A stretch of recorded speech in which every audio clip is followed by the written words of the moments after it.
New Year! Happy New Year, everybody! The whole crew here for this New Year show. Kyle Manske is with us. Steve Moses is with us. I think this is Kyle's fourth time and Steve's third, right? Yeah, these are veterans of the show. These are like actual co-hosts. Yeah. You know? Before I introduce these great guests, I want to tell you that Steve had to just stick it to me with his post just recently. So Vinny and I were in a fantasy league with Steve. And you're right, Steve. There were so many injuries this year that it was really hard to play. But then basically he said, it's crazy when a retired 38-year-old gets on his couch and then leads a team to only their second playoff appearance when he could have been a Jet. So he had to stick that in there. Touche, Mike. That's it. All right, let me just say, Mike, hello to KKFI out in Kansas City. And then, as always, Vin and Mike podcast.com for all our good stuff. Mike, do some intros around the horn there. Go ahead. I'm going to start with the person to the bottom left. Are you getting any feed or is that me? I don't know. Do you have your YouTube on? No. So Maybe it's just me. I'll play around with it in a second. All right, on my left, fourth appearance. I still say to this day, one of the smartest person in sports. He has a membership with Delta. Hopefully they could sponsor us one day. He flies Delta all the time to go back to Milwaukee. Huge Brewers, Bucks, and let's talk about those Green Bay Packers in a little bit. Welcome back, Kyle Manske. Always a pleasure. Thank you. Good to be back, as always. Happy New Year, my friend. Happy New Year. And then to my right, lifelong friend, biggest Yankee pessimist out there. Everything could be going right, and Steve will still have something bad to say. Avid Knicks fans, we're going to talk about that trade a little later. But, man, the Yankees is his heart. He's a Giants fan. He loved Tommy Cutlets. Well, we'll find out about that. Steve Moses, welcome back, my friend. Thank you, guys. Happy New Year to you all. Great to be back. Number 3, I guess, which is kind of a cool honor, I think. It is an honor. We appreciate you guys joining us at this time, a little later on the East Coast, than we normally do it. So we appreciate everyone joining us at this time. But Mike, go ahead. Where you want to go? Jets, made the playoffs? No. Raiders made the playoffs? No. I'll say I'm going to get this Jets talk out of the way. Oh, here we go. That's it. A couple minutes. That's it. 1 minute. You got 1 minute. 1 minute. We're in trouble. We're in big trouble. And it's not everyone's about Aaron Rodgers coming back, and I can't wait for it. We're excited. But the team's in disarray right now. The coaching's all over the place. We don't have an offensive line. Who do we have in receiver? Garrett Wilson? It's who you have. Yep, you have. And that's who we have. And that's one more receiver than the Giants. A quarterback can only do so much, but when you don't have an offensive line and you're getting destroyed, and you're relying on Garrett Wilson, who wasn't really utilized this year, and Breece Hall, your running back, that should have been utilized more. There's a lot of things that have to happen in this offseason. So I think the whole coaching staff gets a pass because of the Aaron Rodgers regime and what's going to happen next year. But I think they're on a very short leash right now. And if we get off to a very poor start next year, there's going to be a lot of movement. It was a disappointing season. I remember looking back at game 1, just so excited. And then it's just like everything's just cut from you. What they should have done, the biggest mistake, we've talked about this on this show, is that they should have signed a veteran quarterback right away. There were so many opportunities to do that, and they failed to do that. If they would have done that, again, is a quarterback going to change your whole situation? No, but I think some people would have been more utilized, and I think it would have been a better situation for this team. So, as I'll say, in 2023, and what I've been saying the last 12 or 13 years since the Jets not making the playoff, we'll wait till next year. That's it. So you know that when Rodgers was QB in Green Bay, they never had a veteran backup. it was either guys on rookie contracts, young guys, because Rodgers got hurt twice. 2013 when he broke his, I think he broke his collarbone in 2013, 2017. 2013, we brought back the, I can't think of how much. I think the $60 million man, Matt Flynn, back. One of my favorite tweets I ever saw, someone tweeted at Matt Flynn, like, hey, Matt Flynn, remember when Seattle paid you all that money? And he responded to some troll on Twitter. He wrote, sorry, X. He wrote, yeah, it was awesome. So we had to bring back Matt Flynn, Scott Tolzien, all these guys for 2013. And then 2017, when he got hurt, Brett Hundley we had, who was just running for his dear life, and realized why Brett Hundley's Brett Hundley. Then he was out of the NFL, I think, a year or so after. So my issue with 12, with Rodgers, has always been he has to be the top guy, and I don't think that he has like any competition below him. So if you have a veteran quarterback, Joe Flacco, 8, as he's number 8, Rodgers only cares about himself. He only cares what's happening with him. If there's any competition, that's going to hurt him in the future. So, as you see, my friend, there are positives and negatives with having Rodgers as your quarterback. Well, we haven't seen any positives yet because he didn't play. He was referring to his Green Bay days, Vinny. Well, he said, listen, you've seen some positives. You haven't seen anything. We know what he did in Green Bay. You know, he's a 40-year-old quarterback now, and as Kyle just laid out, He's just bitter because his Raiders didn't make the playoffs, so he's taking it out. Multiple injuries. Hey, listen, my team has got more upside than your team at this point. What do you do with Devontae Adams next year? Keep him. Really? Yeah. Why not?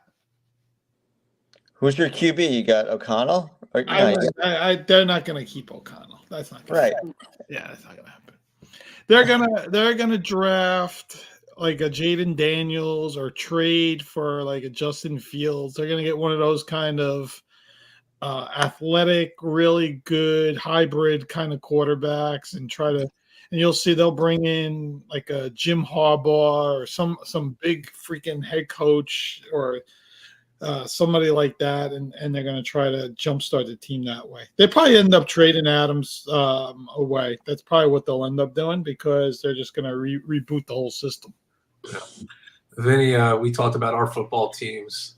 Let's talk about people below. Kyle, Green Bay Packers, man. All over the place this season. You sit at 8-8 right now. Your playoff dreams. Well, let's hear from you. Well, first of all, I thought you were going to go with Steve to talk about the Giants, but after like 3 weeks of Tommy, Danny DeVito, there's not much to talk about. It's I'm in a group chat with some Giant friends, and they're just like, they just want to lose to get a better pick. I've never seen them so happy about Mason Crosby missing a 56-yard field goal. They're like, oh, yes, finally, our pick will go higher, which I needed that because if that loss would have happened and the Packers would have won, we could have gotten the 6th seed for the playoffs. But Packers so far have been exceeding my expectations. I said at the beginning of the year, my Super Bowl, an amazing season for me would be if they go above 500, win the division. That didn't happen. But if they can make the playoffs and win a playoff game, that would be a really successful year for me. Yeah. And they have the youngest team in the NFL, and Love has gotten a lot better as the season went on. He looked really shaky against the Raiders, especially the Raiders. That Monday night game, our O-line was so bad, and they made Max Crosby look like Aaron Darnold. Like I just remember he had 4 or 5 sacks, and he was killing us that entire game. And so any pressure that Love got, like he would just throw the ball out or take a sack. But he learned from that, made adjustments, knowing when to take a sack or when to throw a ball out of bounds. His communication with wide receivers got a lot better too. I remember that Raiders game, the Monday night game. He underthrew a ball to Christian Watson. It was 3rd down. It was intercepted by the Raiders. Raiders won that game. He's made adjustments and has gotten a lot better.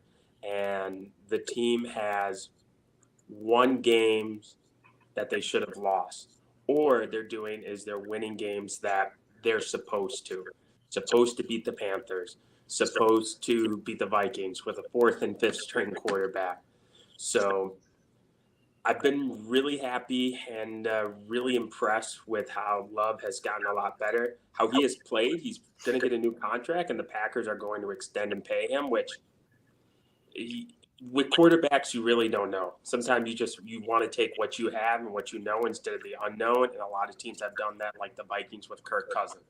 Kirk Cousins, yes, he's Jekyll and Hyde. He's good at 1 o'clock, 7:30. He's 8:20 p.m. He's a completely different guy. 8:15 for Monday Night Football. But you want to take what you can have and you can develop it. And he's gotten a lot better. The wide receiving core has gotten a lot better. The 2 biggest issues with this team has been just health. Their best player on the team is Aaron Jones. Aaron Jones is the best Packer, and he's been out for 6 games with a hamstring injury. Running backs have changed so much in the NFL from when you were a fan. You think of like the 70s, 80s, 90s, where it's these big power back guys and the offense ran around and running back, to now like today's NFL. Like besides running, a running back has to be a wide receiver option. Can they be an extra tackle? Can they make blocks? They're so Aaron Jones is so dynamic. Because once he gets past the initial line of scrimmage, he has like that gas, like jet speed, that he's able to get an extra 5-10 yards when someone should be stopped at the line of scrimmage or the initial tackle. So he's been hurt. He's been out 6 games. And our defense, I don't know if this is a coaching or if this is an organization thing. And if you guys want to go ahead, but I don't understand how we can spend so much draft capital, 1st-round picks on defense, and they've whiffed. Eric Stokes, just a lot of defensive players that they have either not fully developed or just have not gotten there. And the defense is still bad as it was 5 years ago when Rodgers was playing with the Packers. And I'm not sure if that's an organization issue, is that a player issue, or is the draft, it's really just a crapshoot. You try to find guys, you hope they fit a system, but most of the time I feel like, I think I read something that 4 out of 10 first-round draft picks usually get a contract extension. So I wanted to hear that quickly before I continue on the Packers. Like, I don't understand how, like, you constantly cannot get a good defense or find guys that fit in, but it's probably the same thing, Mike. You're like, how can we not get a good quarterback, or how can we not draft a right person? And same thing with the Giants. Like, Barkley was great, but he's gotten hurt and not the same guy. Step back. And then you got your owner has a bull haircut. So like he's got one of the best. He's got one of the best haircuts in the league. Mark Davis. He's got the Trump hair going. And he likes to play his slot machine. I tell you, if about the draft real quick, if we don't think it's a crapshoot, we're mistaken. I mean, Brock Purdy, is probably going to finish 2nd in the MVP voting, right? And was the last pick, right, 2 years ago. So if it's not a crapshoot, I don't know what it is. Everyone's like, Caleb Williams is going to come out. He's the next Pat Mahomes. Well, how do you know this? Like, Trevor Lawrence was supposed to be like the highest rated guy since Peyton Manning, and he's, he hasn't led the Jacksonville Jaguars really like anywhere. And when you look at him play, you don't feel like he's going to be Peyton Manning or Tom Brady. You just, you don't have that same feeling. So I think the draft itself, from the first pick to Mr. Irrelevant, is a total crapshoot. And if we don't believe that, you can look at Tom Brady. You could look at, guys that were taken all over the draft. Look at the kid with the Rams, Puka Nakua, right? He's a 5th-round pick. He might break the receiving yardage record for a rookie receiver. I mean, you could go around for the years. Now, again, most guys in the league are 1st and 2nd-round picks, right? You can look at it. A lot of them were great, but how many people were going to take Aaron Donald #1 overall that year? Everyone, he's too short. He's not big enough. He's not this. He's not that. And the guy's one of the best defensive tackles, if not the best defensive tackle in the history of football, right? I mean, you could look at it every which way. Look where Lamar Jackson went. He was the 5th quarterback taken in that draft, right? The guy's about to win his 2nd MVP. Yep. Potentially lead his team to a Super Bowl. So to me, it's just a whole different way of things done than it was years ago. I think years ago, maybe because there wasn't as much information as there is now, that guys that had the edge that were able to actually really scout, like go out and really put the time in. Now you just pick up an iPad and sit in your house for 2 hours and watch all the films on these guys and go, okay, this is the guy. And you go back to your general manager and say, yeah, let's take Zach Wilson too, because he can throw the ball 60 yards. Okay, that sounds good. All right. I mean, that's what it seems like it's come down to, right? Yeah. I want to go down to Steve for a second. Giants. What were your expectations going into the season, and what are your thoughts right now? Yeah, it was tough, and I think I listened to the show that you guys did, and you kind of did your predictions going game by game on the Giants record and the Jets record at the beginning of the year, and I was like, not to go against you guys, but like I thought they had a pretty damn hard schedule. Like I thought the first 6 or 7 games were very, except for the Cardinals game, they were going to lose. And this is even coming off a playoff win. They had such a tough schedule coming out of the stretch that I honestly felt like they probably were at best a 500 team, maybe a game or two below. Yeah, that's kind of where I was thinking them, honestly, when the season started. And then when Daniel Jones went down and you saw the receiving core that we don't have and the O-line fell apart, it's a broken record with them. I'm actually surprised we've won as many games as we have. It's funny what Kyle was saying about his friends he was listening to with the draft picks. I actually am mad that we won 5 games. I wish we had kept losing so we could actually have a chance at a decent draft pick. We'll probably get in the top 5 to 10. I think my expectations right now is we have so many holes. Our O-line is shattered again. Evan Neal has never turned out to be what he was drafted to be. Hyatt and Wan'Dale Robinson look like they have some potential. I think Barkley has come back and has been a solid running back, honestly. He's done a really decent job for us. But when you have no O-line, you have no receiving core, you can only do so much as one player. You take a leap of faith that hopefully Daniel Jones will return a little bit of some magic next year. But I don't know. What if he takes a regression step backwards from 2 years ago? Then where are you? You're back to drafting your quarterback again. The worst thing to happen to the Giants, and this is just any team, is when you have a quarterback on a contract year and they overperform. Yeah. Because of last year, the Giants had a very soft schedule. And then you pay the quarterback. Once you pay the quarterback, the whole roster changes. You can't keep everyone. And I get it. Quarterbacks are hard to find, but realizing, Danny Dimes he's the system guy. You can plug him in. You can find other guys that are replaceable. But once you sign them, that guy gets hurt. That's dead cap money. Can't get any better. There's a percentage number, and I can't remember what it is. I want to say it's 18%. I want to say that's the number. Any quarterback that's 18% or higher of your salary cap, that team has never won a Super Bowl. So once you're starting to pay your quarterback an astronomical amount of money, you can't fill in the other pieces around them, and that's why Tom Brady always made sure that he kept a little wiggle room for Belichick to be able to plug and play on the defense or get that running back, and that tight end or whatever they needed to fill in.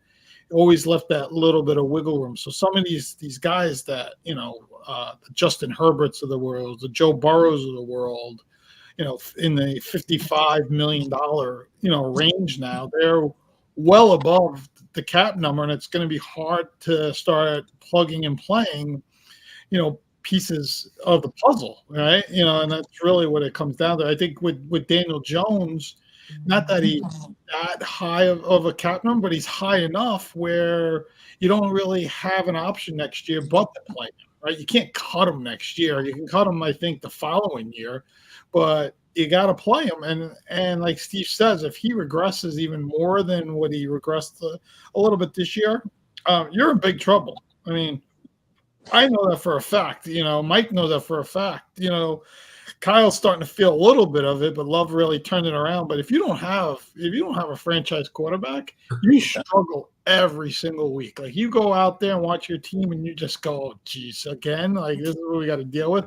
It's so nice to be like a Bills fan or a Chiefs fan or a Ravens fan. Like, like your quarterback's gonna make stuff for you, right? It's just like I watch these games and I never think those teams are gonna lose. Like, every time I see that damn Mahomes and that Josh Allen, and I'm like, these guys are gonna win every goddamn week. I'm like, they things that are unbelievable. It's just amazing. But really, that's like the big thing. Like, the quarterback is so important, and you got to have him where he's also cap friendly to an extent, right? Like, so because you got to still plug in things. As great as Mahomes is, and we see it this year, Rice is a nice young receiver. He's not really like a guy that came out of the draft and was supposed to be the next Justin Jefferson, Jamar Chase, like in that level of guy. And he's a nice receiver. I think Kelsey's been hurt all year. I think that's a big problem, with him. But they don't have anyone else, and you can see like how important it is to like get those other pieces. And you got to reload every single year. You got to have the franchise quarterback, but you got to reload. And if you can't reload, you end up things fall pretty quickly. They just crash really quick because quarterbacks get old quick too. Not everyone is Tom Brady, not everyone's Joe Flacco there, Mike, either. Here we go. Just dig in. But if you look at, and to be fair, if you look at the team the Browns played and who Flacco played against, he had a very favorable schedule, and has Amari Cooper and Njoku is reborn as a tight end, and Elijah Moore had good games, and they have one of the elite defenses in the NFL. So I think it just played very nice for Joe Flacco. I wouldn't expect them. I think they're going to play a good game against the NFC South winner because those teams are just in disarray. Potentially, I think Houston looks like the best team out of the bunch, which is crazy when you think about it. But I think once they have to go to like Baltimore or Miami or Buffalo, wherever they end up, I think Joe Flacco is going to disappear real quick. They have Browns are well coached. He's my coach. He's my pick to win Coach of the Year. Yeah. He's done a really good job with how many injuries they've had. Chubb, ACL. Yeah. 4 different quarterbacks too. Yeah, they're a well-coached team. And Schwartz is an amazing defensive coordinator. That was a great hire. Great hire. I'd beware if they match up against the Ravens. I feel like those interdivision playoff games can go anyway.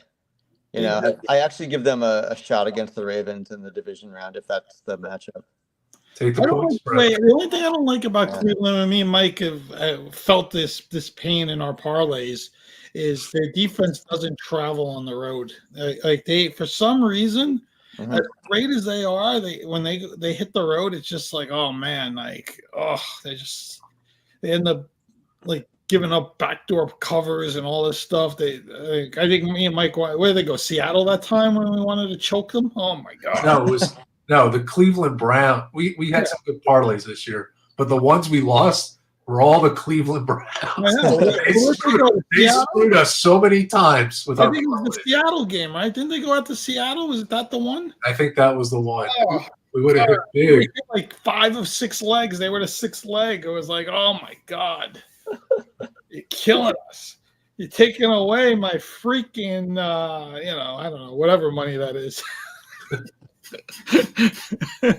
Hey guys, get this. What if the Super Bowl this year is Detroit against Cleveland? I'll tell you how crazy would that's not so far fetched. It's a great storylines too. Detroit hasn't won a division since 1993. Yeah, and that year when the Lions won the division, they beat the Packers week 17. Mm-hmm. And then they played in the 94 playoffs. And I want to double check this. Double check while you do that. But, was that Scott Mitchell as the quarterback? Scott Mitchell, wow. While he's checking that, I want our audience to check out the Barry Sanders documentary on Prime. Fantastic. Really well done. So check that out. Were you upset, Mike, to hear that Real Sports is off the air after 30 years? 60 minutes of sports with Brian Gumbel.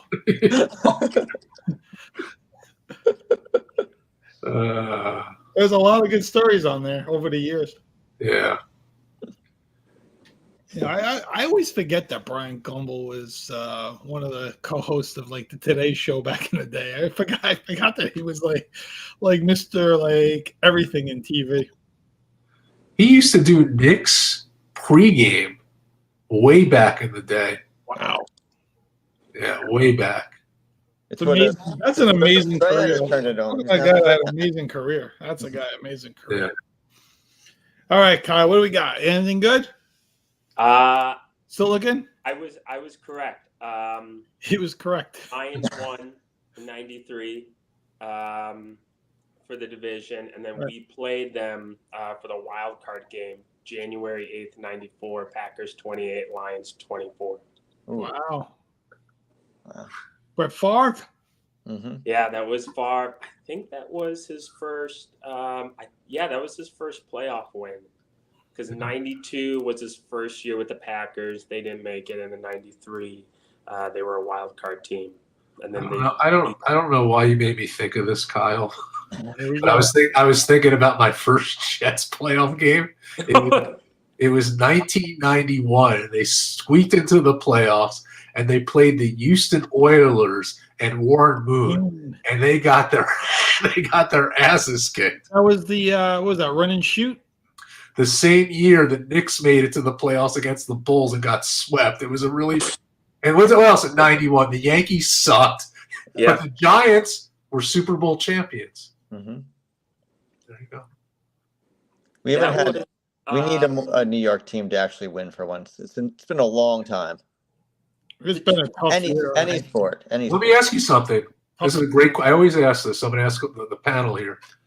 Who will win a championship first?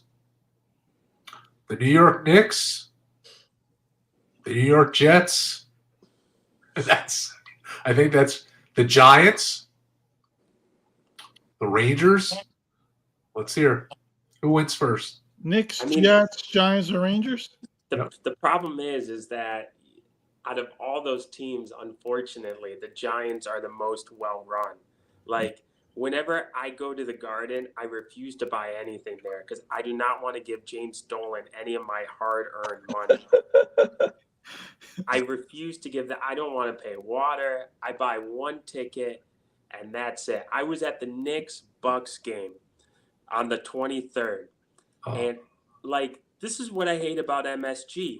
They call it the world's most famous arena. Everything there is oversold. The cheapest ticket, December 23rd, a game that the Bucks blew out the Knicks. I know the Knicks won on Christmas Day. Thank you for saying. 23rd, the cheapest ticket was $220. All the way in the back, right?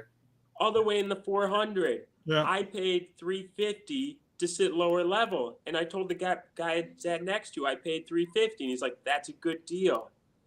Can you imagine you try to take a family of 4 to one of these games?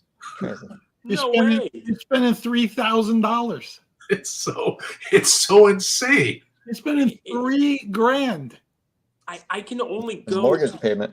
one Not a Knicks house. game a year. That's it. You know what's crazy? Back in the day, my dad and I used to go to Nets games, and it was never sold out. Like when Derek Coleman, like it was so empty that you could just enjoy yourself and not pay a fortune. But you're right, Kyle. The Garden is just so expensive. Right.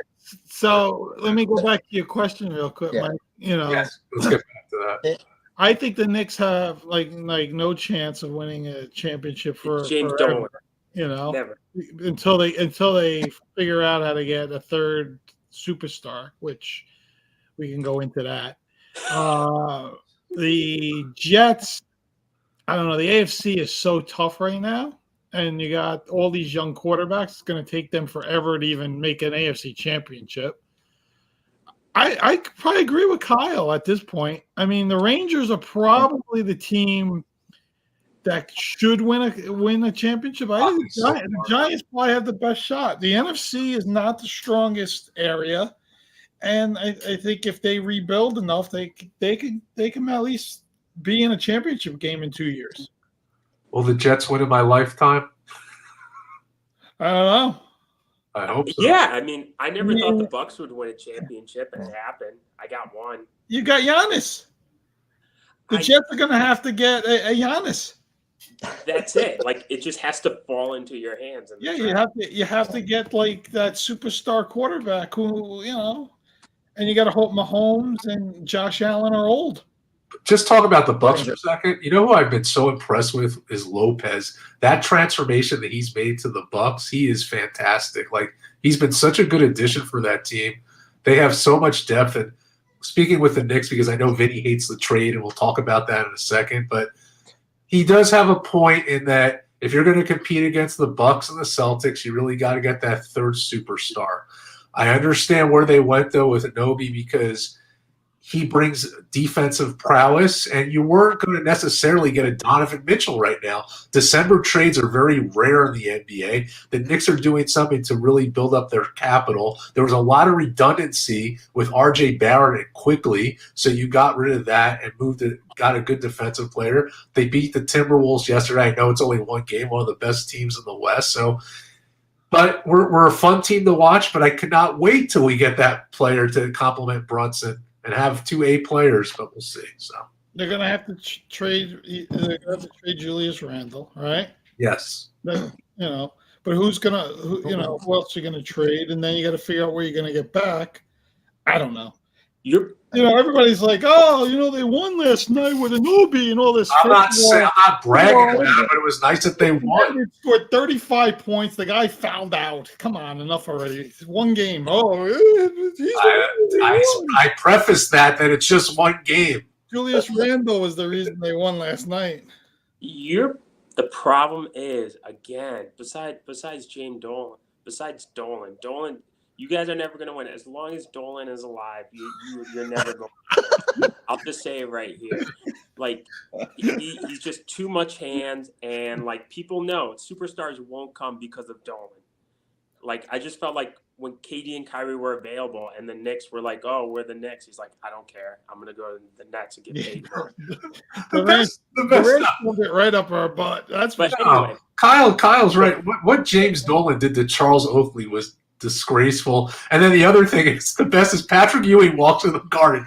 We all know what Patrick Ewing looks like. He was their center for 15 years, and then he's being like looked at like, give me your badge. Like, come on, give the guy some more respect. What, you can't recognize Patrick Ewing? Are you crazy? Like, come on, it's so stupid. Who's this 7-foot guy walking Who's down this the hallway? 7-foot guy who walked into the building? Oh, I don't recognize this man. Who's this 7-footer? He doesn't belong here. There's so many guys that are 7 feet tall that walk around. Yeah. Steve, wait, Mike. Steve's got to still answer your question. Go ahead, Steve. Go ahead. No, I was going to say, the one thing I will bring back a little bit, Dolan actually does kind of take a step back from hockey. Like, I feel like he doesn't really mess with the Rangers too much. He lets the hockey savants do their thing. It's just so hard in hockey to, like, predict winners. Like, I'm cautiously optimistic about the Rangers this year. Like, they are really, really good.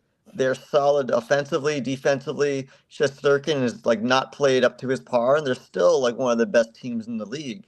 But it's so hard in hockey. It's such a crapshoot in the playoffs. Like you can be a juggernaut in the regular season, just like the Bruins were last year, and you're out in 7. So it's so hard I to think predict. it's one of the hardest sports to win a championship. It is. The variance, and you just look back, like when the Islanders won 4 straight Stanley Cups. Back then, you didn't have as many teams, but there's so much variance in hockey, and I get what you're saying. I do. But of the teams we're talking about, the Rangers are clearly the best of those 4. Yeah. I noticed Mike did not throw the Mets into that. I forgot the Mets, and I apologize, Matt Carl. I do. That was I wasn't even thinking. Let's put the Mets in there too. Are they going anywhere with their great salary cap? They're a waste this year. I'll tell you that. Cohen spends, but you have to spend money. Like you can be a big market team and spend, but like it's just like anything. You have to spend wisely. You have to find guys who fit. You can spend stupid money on an old Scherzer and Verlander, but if Verlander's 40 years old, like he's gonna take a step back. And then like when you trade, like that's on the payroll. I don't know, sometimes being a big market team, like it helps to spend, but you have to use the right assets, and then you can't like cheap out. And also what Vinny and I always talk about is these prospects. Like, when they're like, oh, we're giving up prospects, like 1 out of 10 is going to really make it, right? So you got to just invest in your team the right way. Right, Vin? I hate it. It's like when Aaron Judge was batting leadoff. I mean, we're not going to trade these 3 prospects. Oh, really? I mean, come on.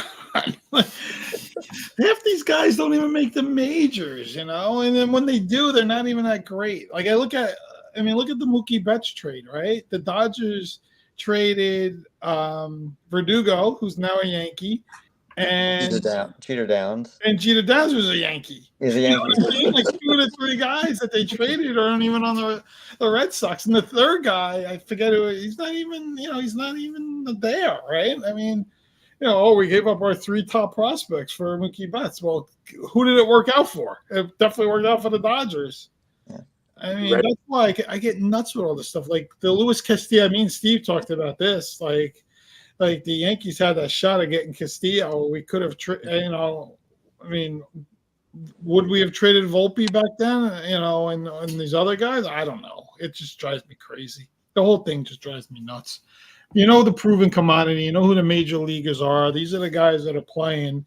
Their ages. Like Kyle said, you don't want to make moves and bring in these 90-year-old guys and overpay them. But there's certain guys that I get it. They look really good, as minor leaguers and have a lot of potential. But until they actually hit the Bronx and hit New York City, it's a whole different vibe, man. It's a whole. You got more reporters in that locker room than some of these guys have people in their towns. It's just a whole different world. And let's go backwards a little bit. Let's say they had made the move for Castillo. Yeah. How different would the Yankees look right this second if they had Castillo as your number 2? Yeah. And Montas, whatever they gave up for Montas is now dead weight. It's gone. Gone. And he's I was gonna say a completely different rotation. You got Cole, Castillo. You can now slot Schmidt and Rodon back into the end of the rotation, and you have a lot more depth. Yeah. And it would have been. Do you still need Peraza here? No, I don't know why we're holding on to Peraza. Like they should have included him in that trade back 2 years ago. Yeah, I mean the only guy, and we got a very small window that actually showed that he's got real major league talent's been Dominguez so far. Volpe's got a great glove. Don't get me wrong; he can play shortstop, but I don't need a shortstop striking out 170 times. I need him to reduce that and continue to play that defense. Which I'll give him a pass as a rookie. Let's year 2 and improve on everything, but he hasn't looked like he's going to be the next big time shortstop. He doesn't. To me, is he going to hit 25, 30 home runs a year? I don't know. Maybe. I don't know. I need a guy that actually, is on base and is a table setter. Especially when you're going to have Juan Soto and Aaron Judge, in the lineup. So, If I were Boone, I would lead off Verdugo. yeah, he might eventually. He's a gritty, tough-nosed player. Like, I actually like that. I like that actual trade that they did. Yeah, he's a solid defender. He's like a modern. Yeah. He's not. Don't get me. He's not even close as good as Paul O'Neill, but that's who he reminds me of coming in. He's gritty. He's tough. Yeah, and he's gonna play with a chip on his shoulders too. Like, he was kind of run out of Boston. I think they criticized his work ethic, and I think he's gonna have it on him to be proven everyone otherwise. And I like that move. I actually do like. I badmouth Cashman all the time, but like, I actually do like that move that he made. Yeah. I still think he gave up way too much for 1 year of Soto, but hopefully we resign him. Well, here's the thing, and I had this discussion. I'll let everyone chime in on this. The Yankees got Juan Soto, and they got Verdugo, but they have not really spent any money this offseason. Look at it, right? Like their cap, whatever, salary tax is going to be the same, if not less. They have to sign Juan Soto, right? Yeah. I mean, Kyle, what do you think? You're a Brewers guy. What do you think? The biggest issue is you have a guy that's a Scott Boras client, so he's not going to resign. When the season's over, Boras wants whoever the highest bidder is, and if it's from, I don't know, Seattle, I think he could go to Seattle. That'd be a really good fit. He's gonna take the money and run. So you can have a year with Soto, but with Boras, nothing's guaranteed that he's going to sign an extension. Yeah. And he can't expect Ohtani money either, right? You're not going to get Ohtani money. And what do you do if is Boras gonna say, hey, Judge got a 9-year $360 million deal, right? Yeah. Is he gonna say Soto's worth more? Soto can get more. Are you willing to pay? Soto's younger, yeah. Yeah, he's gonna ask for $50 million a year, probably, if not more. 50, 55, somewhere in that range. We were thinking. I mean, me and Steve and Mike said we thought Ohtani would be potentially in the $50 million range. The $70 million range is a whole different story. I mean, this whole deferred thing is nuts too. Like, how do you defer $680 million? Like that's insane to think about. Like, you're going to get paid $68 million a year, in another 10 years for, over 10 years when you're like to you're 50. And potentially could sign another contract at 40 years old, right? I mean, I doubt he will, but who knows?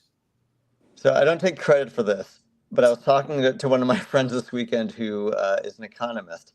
And you guys may know more math than I do, so I defer if I'm wrong here. But he was telling me that actually the $700 million contract, because it's so far out deferred, it's actually with inflation closer to the range of like $500 million right now.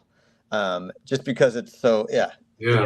And he was trying to do the math with me. I couldn't follow it because I'm not that smart. But he was saying that it's actually kind of closer to what we were quoting all along, Vin. But it's crazy. It's like, I don't know how you give him props. It makes him look really, really good that he deferred all that money to let the Dodgers build a juggernaut. Yeah. I mean, I don't know if I agree with some of the moves they're making, but at the same time, they have the cap space to be, or the space to be able to do it financially now. Yeah, I mean, listen, he makes enough money in endorsements that he could have taken $1, this year. But I guess there's like a minimum that you have to take. They have to figure, there's a whole structure with the tax and all this stuff too. And a lot of people are saying he's gonna, move to like Texas or Florida, once the 680 kicks in. But they said the state of California is gonna still get their tax money. They're gonna fight it. Like, there's a whole big thing with deferred contract. It's like a whole other like big thing that's going to happen in 10 years. It's so far off, we're never going to remember it, but it's just crazy. But it makes you think, what other guy in sports or anywhere can defer that kind of money? I don't think anyone. No. Right? I mean, because his endorsements are so big, it's just a whole thing. He's like, in Japan, he's like, Michael Jordan over there. Yeah. Question for both you guys, and Maybe Pele. I don't know. I'm trying to think of a big. Well, Pele, Pele. it's his name. In the Brazilian dictionary, Pele means like great now or something.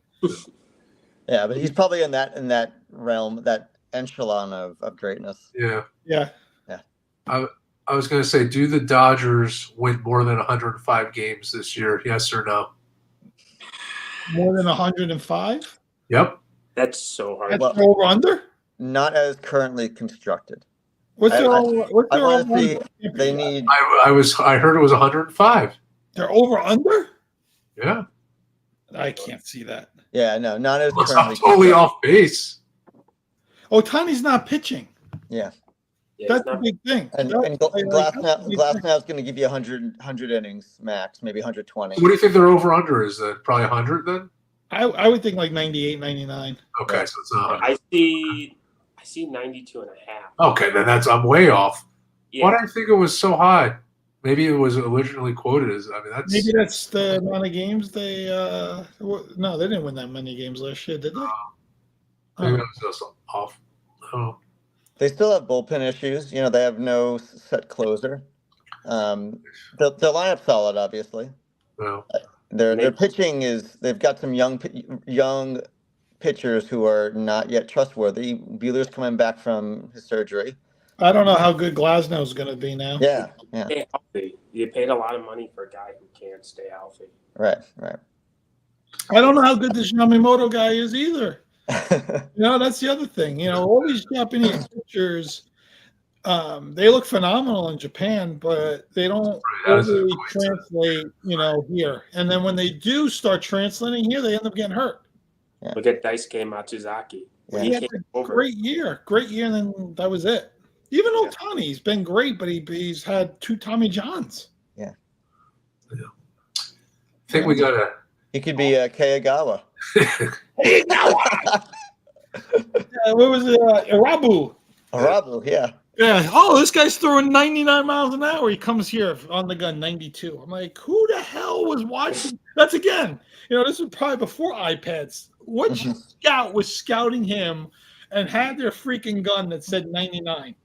And this guy comes here and is throwing 92. That's the other thing, for people that don't know, in Japan, you pitch once a week. Like if you pitch Monday, you pitch every Monday. Mm-hmm. So we'll see how he adapts to that. I know that's the big thing with what's his name with the Mets. What's his name? Kenji there. That was his big problem. Who's the Mets? The guy for the Mets from Japan. I think that's it. Kenji, right? That's his last name. First name? Oh yeah. I know. Yeah. That guy. I know. Yeah. Senga. Yeah. Kenji Senga, whatever his name is. But that was his big problem. He could only pitch like once a week because his arm wasn't adaptable. Yeah. Mm-hmm. So we'll see how it all turns out. We need Garrett Cole to be Garrett Cole. We need Rodon to bounce back, and all that. Kyle, I know we're running on time, but I know you wanted to talk, before we went about the Bucks original owner, and he just passed away. If you could just give a little insight on him and what he meant for the city of Milwaukee. Yeah. So last week, the Bucks owner from 1985 till 2014, Herb Cole passed away after an illness. I believe he was 85 years old. He very good businessman. He struggled having a basketball mind with Herb Cole. Don't want to speak badly, but with him, it was always like, let's try to make the playoffs. So there were a lot of years for ever since we traded Ray Allen in 2003 till we brought Giannis in 2013, where we were either not make the playoffs or we were the 7-8 seed, which in the NBA, that is the worst place to be, in the 7-8 seed, because you are not good enough to win a title, but you are also not bad enough to get a lottery pick. And especially when you are a team in Milwaukee, Wisconsin, it is very hard unless you have a Giannis or a superstar to convince people to come play in Milwaukee. But the best thing about Herb Cole is when he bought the team in '85, there were rumors about the team leaving. He bought so they would stay in Milwaukee. And and part of him was able to get the Bradley Center help, a new arena built to keep the team in Milwaukee. And then I remember this, when they got rid of Ray Allen, there were rumors of Michael Jordan wanting to buy the Bucks. And I was in elementary school, and I remember talking to my friends, oh my gosh, like Michael Jordan, like the Michael Jordan could be the owner of the Milwaukee Bucks. And sometimes in life, the best decisions that happens are the ones not made. Because if Michael Jordan would have bought that team would have been in Charlotte, or that team would have been here and been a complete clown show. Amazing player, terrible owner. So what I've heard is that Michael did not want to keep the team in Milwaukee, so Herb said no. As we're going through mediocrity and he wants to sell the team, the two owners, I want to say the two owners who have bought the team from the Bucks paid around, I want to say, $550 million. And one of the best stories that I heard was Steve Ballmer called Herb Cole and said, "Hey, I will buy the Bucks for you. How much are Mallory and Eden? How much are the owners willing to pay?" He said, $550 million. Ballmer said, "I will give you $1 billion right now for the Bucks, but I'm going to move the team to Seattle." Herb Cole said no, immediately hung up the phone. Wow. So the best thing that he did was he was willing to take half of what Ballmer gave and kept the team in Milwaukee. And once he sold the team with the promise that it'd stay in Milwaukee, what he got, like I said, if he got $550 million pre-tax or whatever, so whatever post-tax, he took $100 million of his own money and he built Pfizer Forum. He built the current arena. The new owners put in 100, and he's like, I'll put in 100 as well.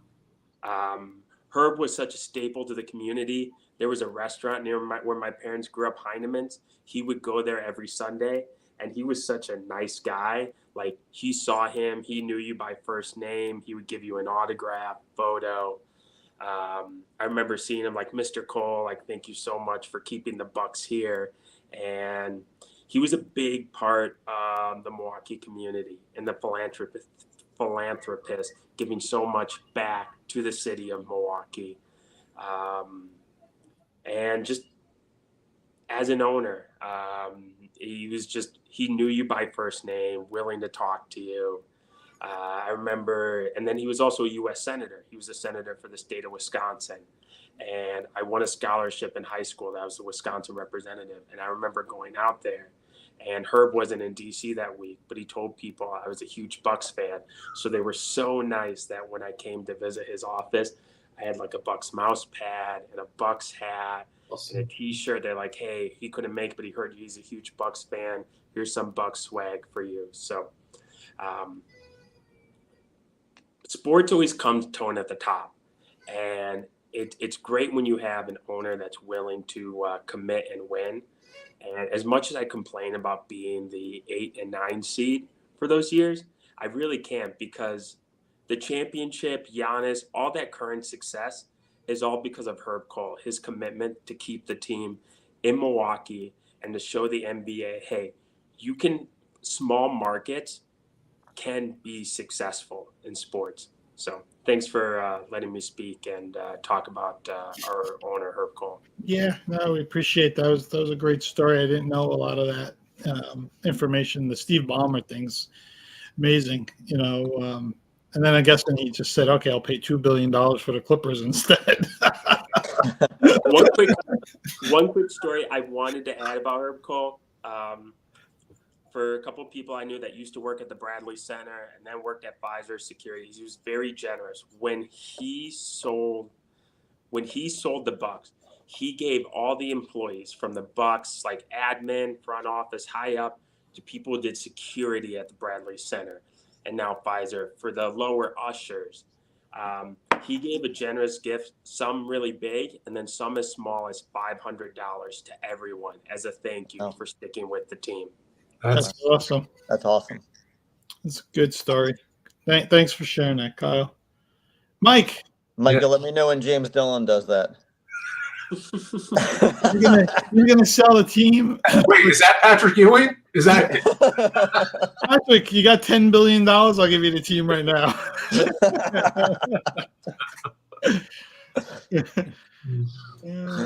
I wonder if Patrick's allowed back in the Garden now that he got fired from Georgia. you have to look up that interview because Patrick's like, I just don't get it. Like, it's my alma mater. I'm at Georgetown. I'm the head coach. I was here in the 80s. Remember me? First overall pick,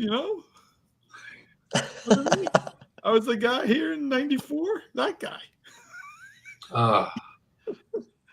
I tell you, I think me and Mike talk about it all the time. If Patrick Ewing was playing in today's game the way big men shoot threes, he would have probably averaged 30 points a game. Mm-hmm. Yeah. Right. All right, Mike, what else? It's coming on time. What else? Real quick, I think we should just address it quick. What a win by Michigan. Oh, yesterday. That was awesome. What a win by Washington. And I didn't think, what did you guys think? I really thought Alabama had it. I really did. I thought, and I know Dave Portnoy is a very happy man today. People asked me before, I thought Alabama and Texas were both going to win. I was wrong on both. Yeah. That was an amazing defensive play in the Washington Texas game at the end. Like that. Yeah. What, the fourth and the fourth? Yeah. But Yeah. no, the last play of the game. Oh, last play. Knockdown. Yeah, he knocked that ball right out of his hands. That was an amazing defensive play to end it. That's your next quarterback there, Steve. Michael Penix.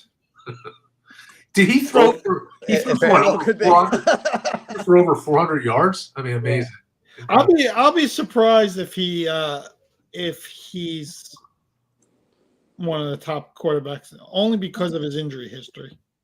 Yeah, that's true. I think he has the talent, but he's had like 3 surgeries already. He's like a 6th-year senior or something. It was just nice to see. I trust Shane more.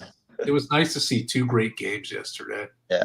Well, the bowl games were awesome. Let's just talk real quick about the bowl games. They're terrible. Because of this transfer portal, and everybody holds out now for the draft. It's made college, like the lower college football, horrific. Ohio State scored 3 points. 3 points. When does Ohio State score 3 points ever?